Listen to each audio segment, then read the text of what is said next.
Hello friends, periodic table किंवा periodic table जरी असला तरी पिरियॉडिक टेबलचा असा जास्त अभ्यास नाही करत आहे, जो 10वीला पण झाला आणि यात थोडा सुरुवातीला असतो. ॲक्च्युली त्यामध्ये पिरियॉडिसिटी, वेगळे वेगळे various properties of the elements असा या टॉपिकमध्ये आहे. जे प्रिव्हियस लेक्चर, फर्स्ट लेक्चर म्हणूया या टॉपिकचं, त्याच्यामध्ये हे आउटलाईन काढली होती मी. तुम्हाला मी सांगितलं होतं की तुमच्यासमोर एक झेरॉक्स पिरियॉडिक टेबलचा पाहिजे. मी इथं असा तो फ्लेक्स पिरियॉडिक टेबलचा लावून वगैरे सांगू शकतो, तसं त्याच्यापेक्षा हे जास्त सोयीचं आहे तुम्हाला समजणं. एक झेरॉक्स किंवा पुस्तकामधला पिरियॉडिक टेबल समोर ठेवून ते पहिलं लेक्चर तुम्ही बघितलं असेल तर तेच पुढं हे कंटिन्यू करतो आहे. म्हणून पहिल्या लेक्चरमध्ये जे काढलं होतं स्केल्टन, त्यातलं जरा जागा मोकळी करून मी आता लेक्चर हे घेतो आहे पुढं. आता जनरल पिरियॉडिक टेबल आणि सगळा आहे तसा पिरियॉडिक टेबल लिहिता आला पाहिजे वगैरे असं काही नसतं. ओके. आणि जे नेहमीचे एलिमेंट्स असतात, ऑक्सिजन त्याच्याखाली सल्फर, फ्लोरीनच्या खाली क्लोरीन, ब्रोमिन, आयोडीन, कार्बन त्याच्याखाली सिलिकॉन असतो, nitrogen, phosphorus, sodium, potassium, magnesium, calcium, हे एवढेच आपल्याला जे सहज माहीत असतात तेवढे, आणि चर्चेत एखाद दुसरा वाढत जातो ते पुरेसं असतं. ओके. जनरल आउटलाईन माहीत पाहिजे. इनर्ट गॅस तर सवय असतेच. तर in this lecture what we are going to do is that. Okay. First लेक्चरमध्ये पिरियॉडिक टेबलची आउटलाईन बघितली आणि त्या आउटलाईनचा वापर करून तुम्ही तो introduction, groups, periods, periodic table, तो सगळा नोट्स आणि तुमच्यासमोरचा पिरियॉडिक टेबल आणि कालचा इंट्रोडक्टरी प्रिव्हियस लेक्चर म्हणूया मी ते शूट करताना मी काल केलं होतं म्हणून तसं म्हणालो. तर previous lecture, first lecture introductory मुद्दाम असं जरा सांगितलं. In this video lecture now will focus on property atomic size. कारण ज्या ज्या वेगळ्या वेगळ्या प्रॉपर्टीज आपण बघणार आहोत, पिरियॉडिक ट्रेंड्स, एकूण पिरियॉडिक टेबलमध्ये त्या प्रॉपर्टीचा काय ट्रेंड आहे, जसं की ग्रुपमध्ये टॉप टू बॉटम, आणि एक कुठला तर पिरियड घेऊन आपण ट्रेंड शिकणार, नंतर ते तो लागू होणार. एक गोष्ट, ग्रुपमध्ये top to bottom in a group and left to right in a period. मग काही काही एक्सेप्शन असतात, त्याचे काही म्हणजे अपवाद, आणि त्याला काही कारणं असतात, ते पण बघणार आहोत. तर ॲटॉमिक साईज एकदा व्यवस्थित समजून घेतली की मग ज्या वेगळ्या वेगळ्या प्रॉपर्टीज आपण बघणार आहोत त्याच्या डेफिनेशन पण बघायच्या, तरी थोडक्यात उल्लेख करून ठेवतो कारण ते बघणारच आहोत पुढं म्हणून. जसं की इलेक्ट्रोनिगेटिव्हिटी असेल, इलेक्ट्रॉन ॲफिनिटी असेल, ओके, आयोनायझेशन एन्थाल्पी असेल, आम्ही त्याला पूर्वी IP आयोनायझेशन पोटेन्शियल म्हणायचो. ओके. मेटॅलिक प्रॉपर्टी असेल, नॉन मेटॅलिक प्रॉपर्टी असेल. तर ह्या प्रॉपर्टीज आणि त्याचा ट्रेंड पिरियॉडिक टेबलमध्ये एखाद्या, मग ट्रेंड म्हणजे मग जनरल ट्रेंड बघतो आपण. एखादा ग्रुप घेतला, कुठलाही घेताना कुठला तरी एखादा ग्रुप घेतला तर top to bottom in a group त्या प्रॉपर्टीजमध्ये काय ट्रेंड आहे, इन्क्रीज, डिक्रीज वगैरे, किंवा left to right in a period काय ट्रेंड असतो त्या प्रॉपर्टीज, इलेक्ट्रोनिगेटिव्हिटी, इलेक्ट्रॉन ॲफिनिटी असेल, आयनायझेशन पोटेन्शियल असेल, metallic property, non metallic property वगैरे. हा कोर पार्ट आहे या टॉपिकचा. ते येण्यासाठी आपल्याला ॲटॉमिक साईजचा ट्रेंड कळला, कारण ॲटॉमिक साईजवरून त्या सगळ्या प्रॉपर्टीज सांगता येतात. ॲटॉमिक साईजची ट्रेंड कळला की ते सांगता येतात. म्हणून मी सांगतो आहे की प्रिव्हियस लेक्चर आणि आत्ता जे काही बोलतो आहे आणि आता पुढचं ते फार महत्त्वाचं आहे. आता ॲटॉमिक साईज बघा. जसं की एखादा ग्रुप आपण बघूया, जसं की अल्कलीवाला घ्या, समजा लिथियम, सोडियम, पोटॅशियम, सगळेच एलिमेंट, सगळे सिम्बॉल लिहिले पाहिजेत, काही गरज नाही. ओके. आपण ट्रेंड शिकतो आहे. आता बघा ना, हा लिथियम घ्या, सोडियम आम्हाला माहिती आहे N=3. म्हणजे आता लिथियम म्हणलं की आउटरमोस्ट शेल N=2 आहे, N=2 आहे नाही का. लिथियम म्हटलं की, सोडियम म्हटलं की outermost shell 1s2, 2s2, 2p6, 3s1 नाही का. म्हणजे आउटरमोस्ट शेल N=3 आहे नाही का. पोटॅशियम म्हटलं की मग ॲटॉमिक नंबर 19 म्हटल्यानंतर 1s2, 2s2, 2p6, 3s2, 3p6, 18पर्यंत argon, 4s1. आता हे पूर्वीचं इलेक्ट्रॉनिक कॉन्फिगरेशन वगैरे झालेलं असल्यामुळं मी असं पटकन बोलून जातो, कारण तुम्ही ते लगेच बघायचं, खात्री करायची आणि परत पुढं व्हिडिओ बघायचा.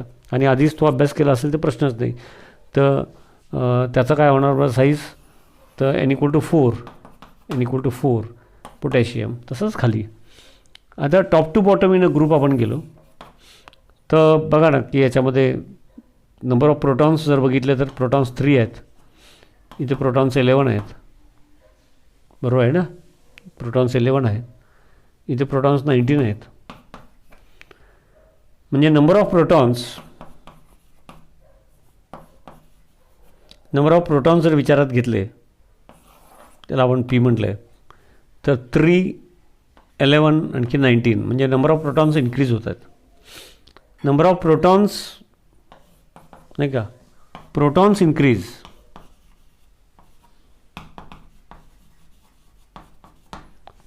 डाऊन द ग्रुप म्हणजे top to bottom in a group. Example म्हणून आपण अल्कली मेटलचा ग्रुप घेतला, down the group, okay, in periodic table.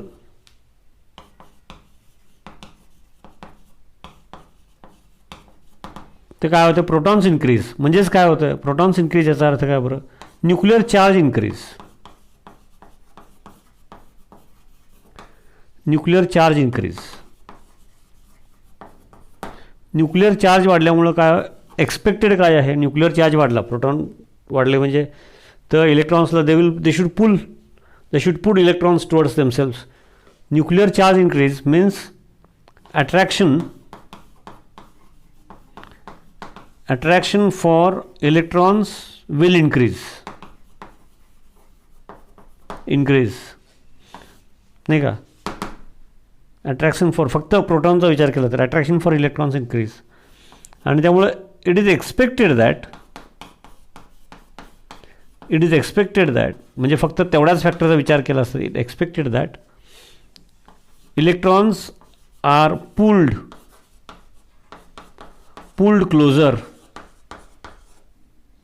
आता इलेक्ट्रॉन्स आर पुल्ड क्लोजर म्हणजे काय होतं, therefore it is expected that, अशी अपेक्षा आहे आपली, असं व्हायला पाहिजे असं वाटतं. फक्त त्या एका फॅक्टरचा विचार केला, नंबर ऑफ प्रोटॉन्स वाढत आहेत top to bottom in a group नाही का, 3, 11, 19, दुसरं कुठलाही घ्या नाही का, 12, 20. हॅलोजन्स ओळखीचे घ्यायचे, 9, 17 नाही का, ब्रोमिन 35, 53 नाही का. प्रोटॉन्स किती वाढतात बघा, 9 नंतर 17 प्रोटॉन्स न्यूक्लियसमध्ये, इन द न्यूक्लियस 35 आणि 53. नायट्रोजनच्या खाली फॉस्फरस तो बघा ना, 7, 15, हा बघा 8, 16 नाही का. म्हणजे डाऊन द ग्रुप काय होतात, नंबर ऑफ प्रोटॉन्स इन्क्रीज होतात म्हणजे न्यूक्लिअर चार्ज वाढला, न्यूक्लियसचं अट्रॅक्टिव्ह पॉवर वाढली. त्यामुळे attraction for the electrons in the outermost shell, सगळेच मग त्याचा आउटरमोस्ट शेलमधल्या इलेक्ट्रॉनवरती पण परिणाम होणार. Attraction for the electrons in the outermost shell SHEL will increase. Therefore electrons आता आउटरमोस्ट शेल, सगळेच इलेक्ट्रॉन्स आता ओढण्याची टेंडन्सी म्हणजे आउटरमोस्ट शेल असणारच. Expected that electrons are pulled closer म्हणजेच इट इज एक्सपेक्टेड दॅट लिहिताना, एक्सप्लेन करताना फार ग्रामॅटिकली परफेक्ट अगदी सेंटेन्स लिहित नाही आहे, okay. It is expected that atomic size should decrease, should असायला पाहिजे, इट इज एक्सपेक्टेड असं अपेक्षा आहे, शुड डिक्रीज. बट हा एक फॅक्टर आहे, हा फॅक्टर सेपरेट विचार केला तर बरोबर आहे. फक्त protons in the nucleus in a group, कुठलाही ग्रुप घ्या, हा ग्रुप घ्या, अभ्यासासाठी ओळखीचे सोयीचा कुठला तरी ग्रुप, त्यातले काही नेहमीचे ओळखीचे एलिमेंट्स घेतले तरी पुरतात. लिथियम, सोडियम, पोटॅशियम घेतला नाही का, मॅग्नेशियम, कॅल्शियम, स्ट्रॉन्शियम घेतलं किंवा फ्लोरीन, क्लोरीन, ब्रोमिन घेतलं असं, ओके. तर फक्त number of protons top to bottom increase होतात. So nuclear charge, attractive power of the nucleus increases. त्यामुळे attractive power over the electrons increase होणार, हे बरोबर आहे. आणि त्यामुळं असं अपेक्षित आहे, it is expected that electrons in the outermost shell will be pulled closer and therefore atomic size should decrease. But as we go down the group, त्या ग्रुपमध्ये पिरियॉडिक टेबलमध्ये top to bottom in a group म्हणजे as we go down the group down the group काय होतात, shell increases, shell number म्हणजेच shell increases, shell number increases हा फार महत्त्वाचा फॅक्टर आहे. शेल इन्क्रीजेस हे फार महत्त्वाचं आहे नाही का. जसं एक एक्झाम्पल घेतलं लिथियम, याचा outermost shell n equal to 2 आहे, सोडियमचा outermost shell n equal to 3 आहे, याचा outermost shell n equal to 4 आहे. म्हणजे प्रोटॉन्स 3 आहेत, शेल एवढा आहे नाही का. तो shell number 2, MVR is equal to N into H/2π. फोर साहेबांच्या इक्वेशनमध्ये N इक्वल टू 1 2 3 4 भरल्यानंतर जी रेडियस येतं तो शेल, ॲटॉमिक स्ट्रक्चरमधलं पटकन बोललो मी. मग शेल नंबर 3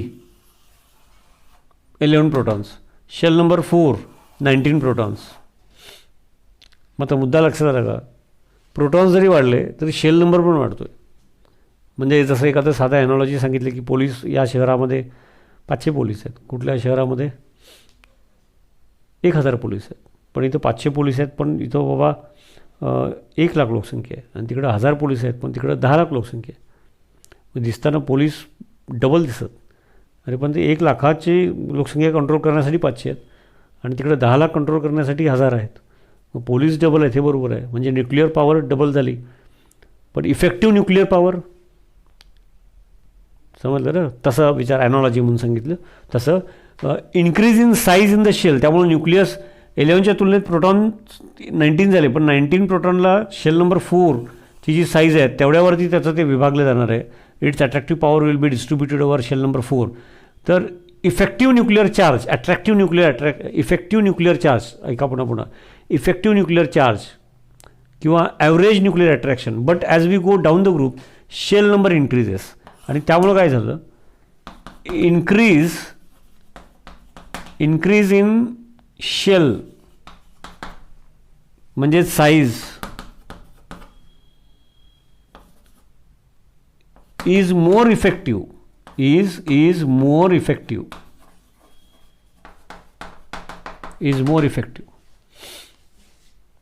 त्यामुळं जसं आता मी म्हणालो तसं फक्त न्यूक्लिअर चार्ज नाही म्हणायचं बघायचं, तर साईज पण वाढली, आणि त्यामुळे साईज वाढल्यामुळं ॲव्हरेज न्यूक्लिअर अट्रॅक्शन नाही. त्यामुळं काय झालं, जे शब्द आपण वापरतो इथं लिहितो मी, बघा कालचंच ते सगळं पुसलं नाही, ते प्रिव्हियस लेक्चरचं म्हणूया, त्याचा वापर करून हा मुद्दा ॲटॉमिक साईजचा समजून घेतला की मग कोर टॉपिककडे जाता येतं, आणि मग त्याच्याशी रिलेटेड काही क्वेश्चन्स, असा तो टॉपिक छान मस्त आपल्याला शिकता येईल.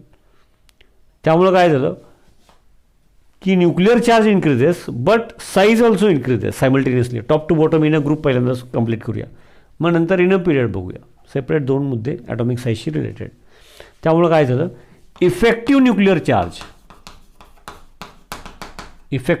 चार्ज ह्या दोन्ही फॅक्टरचा एकत्रित विचार केला, इन्क्रीज इन न्यूक्लिअर चार्ज पण इन्क्रीज इन साईज, तर इन्क्रीज इन साईजचा इफेक्ट जास्त आहे, म्हणून मी ते एक्झाम्पल ॲनॉलॉजी दिली पोलिसाची. तसं effective nuclear charge per unit volume म्हणा, ते जर व्हॉल्यूम रेडियसवरून व्हॉल्यूम काढलं तर एरिया वाईज पण म्हणू शकतो आपण. इफेक्टिव्ह न्यूक्लिअर चार्ज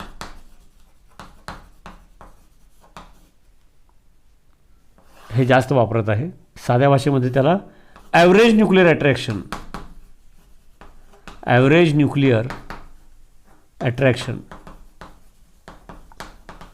हे म्हणा किंवा हे म्हणा. इफेक्टिव्ह न्यूक्लिअर चार्ज किंवा ॲव्हरेज न्यूक्लिअर अट्रॅक्शन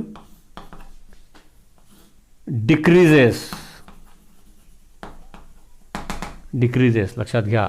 त्यामुळं top to bottom in a group, कुठलाही एक्झाम्पल म्हणून घ्या, एखादा हा ग्रुप घ्या किंवा हा फ्लोरीन क्लोरीन ब्रोमिन आयोडीन घ्या नाही का, shell number 2, shell number 3, shell number 4, shell number 5 नाही का. शेलच्या भाषेमध्ये विचार केला तर इथं 2 हा 3, आउटरमोस्ट शेल शेवटचा इलेक्ट्रॉन कुठल्या शेलमध्ये गेला आहे तो 3pz.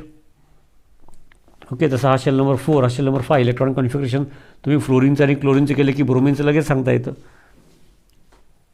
17 आता सांगणार नाही, पण तुम्ही बघा 3s2 3p5, याचा अर्थ हा 4s2 4p5, याचा अर्थ हा 5s2 5p5, 6s2 6p5 खाली जाणार. म्हणजे शेल नंबर प्रोटॉन्स वाढत आहेत बघा ना, इथं 9 प्रोटॉन्स, इथं 17 प्रोटॉन्स, इथं 35 प्रोटॉन्स, 53 प्रोटॉन्स, म्हणजे प्रोटॉन्स किती वाढत आहेत बघा. पण shell number n = 2, n = 3, n = 4, n = 5, shell number increases, nuclear charge increases 9, 17, 3553. पण शेल नंबर पण वाढतो. त्यामुळं ओव्हरऑल वाढलेल्या शेलचा विचार करून जर ॲव्हरेज न्यूक्लिअर अट्रॅक्शन काढलं तर top to bottom in a group effective nuclear charge और ॲव्हरेज न्यूक्लिअर अट्रॅक्शन याच्यापेक्षा इथं कमी, याच्यापेक्षा इथं कमी, याच्यापेक्षा इथं कमी. आणि त्यामुळं काय होणार, top to bottom effective nuclear charge decreases, average nuclear attraction decrease होणार. न्यूक्लिअर चार्ज वाढतो पण साईज पण वाढते. त्यामुळे ओव्हरऑल परिणाम काय झाला, इन्क्रीज इन साईजचं इफेक्ट जास्त आहे. त्यामुळे average nuclear attraction decreases. Okay, मग अशी चुकून बोलताना इन्क्रीज म्हणालो का बघा, तुम्हाला कळलं. Effective nuclear charge decreases, average nuclear attraction